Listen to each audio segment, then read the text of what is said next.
Ayan, dahil tayo ay may kondisyon sa tiyan ngayon,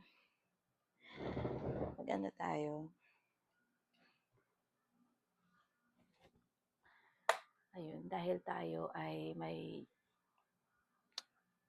ewan ko, kinain ko kasi, diba, nakita niyo yung sa previous vlog ko, kinain akong crackers, tapos yung feeling niya pala cheese.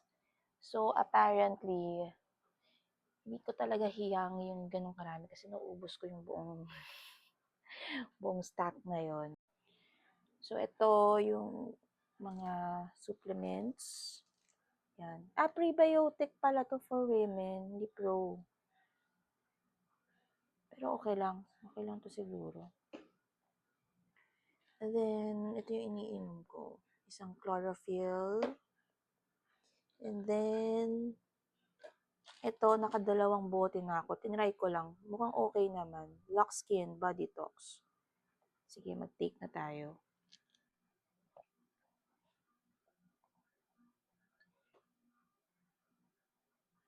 Tara, mag-ayos na tayo. Kasi, supposedly, kailangan ko umalis ng 9. Pero, ano oras na? Ano hindi baha yung dadaanan ko? Kasi, yun nga, walang tigil pa din yung ulan right now. May mga ano pa din, may mga areas na baha talaga. Sana wala yung dadaanan ko, MacArthur lang naman, tas NLEX, tapos EDSA. Sana hindi baha. Kailangan ko lang din tong maipush. Yan, kakaligo lang natin, basa pa yung hair. Teka lang, mag-blower tayo.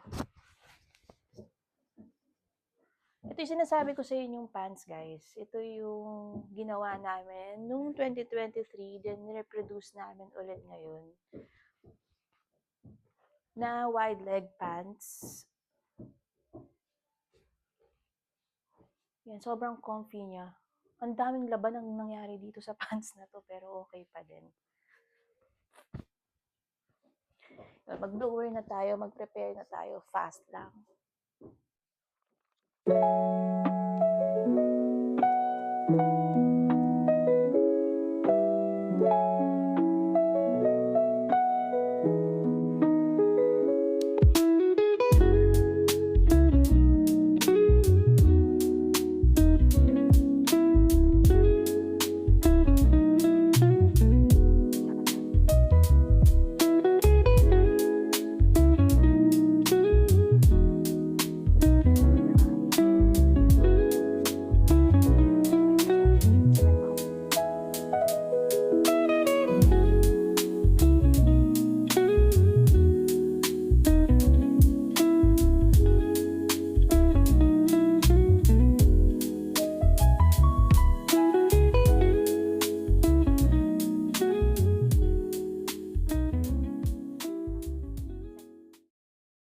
Okay, let's go. Ay, nako, nakaka-stress. Ang dami, before umalis, ang dami pang dapat gawin. But anyway, let's go na. Hala, ang lalim. Sa daan na sila nakapark. Kasi lubog dito yung mga subdivision sa Malolo. So, since mataas yung highway natin, dito na sila nakapark. Ito ang realidad dito sa Pilipinas ngayon, guys. Ayan, guys, magpagas muna tayo. Here we go! Magkano ba ngayon? Diesel is 78. Okay.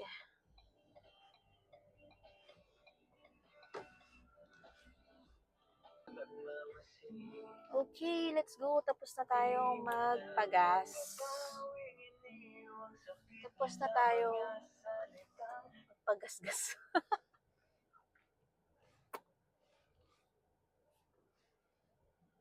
Let's go na to Manila. Nasa ano na tayo eh. NLEX. Uulan na naman. Uulan na naman, guys. Pero kailangan natin kasi to eh. Ayan, guys. Kita nyo ba? Gloomy weather. Pero tuloy tayo. Shucks. I need to, teka lang. Stop muna. So, shucks, medyo hindi ko na makita.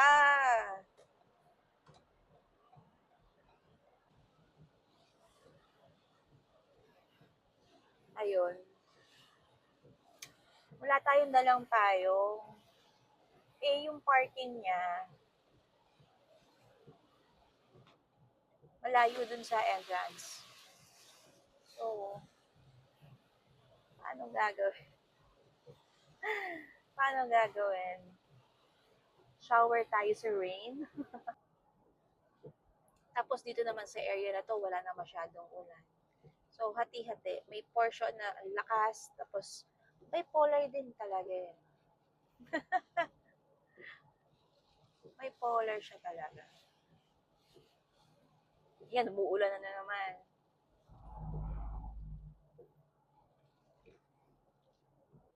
Okay, andyan na ang traffic. Ito na ang traffic. Ayan, lakas pa rin. Oh, lakas ng ulan. Alam mo yung feeling na uncertain ka sa mga bagay-bagay. Things are okay naman, kaso nandun yung fear kasi ganyan yung situation.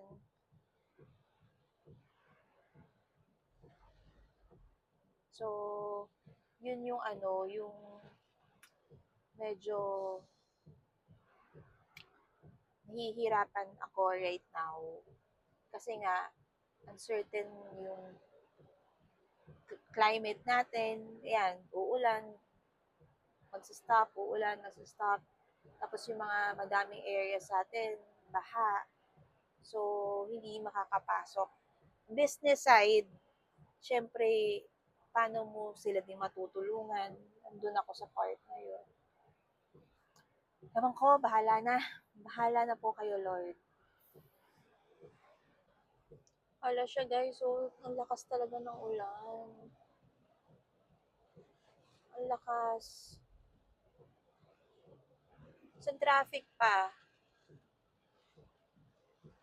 Supposedly, dapat mga 1 hour lang to. Kaso, yun nga, umuulan. Tapos, ganyan. Ang traffic. So, baka abutin tayo ng 2 hours sa daan. Ang lakas ng ulan. Parang hindi siya hihinto anytime soon. So, paano kung bababa? Wala akong payong. It's already 12. So, lunch break din. Pagdating ko doon, mag-intay na lang din ako and mag-lunch. So, nauwi na lang tayo sa mall. Mag-lunch na lang muna tayo kasi inabutan tayo ng ng lunch break.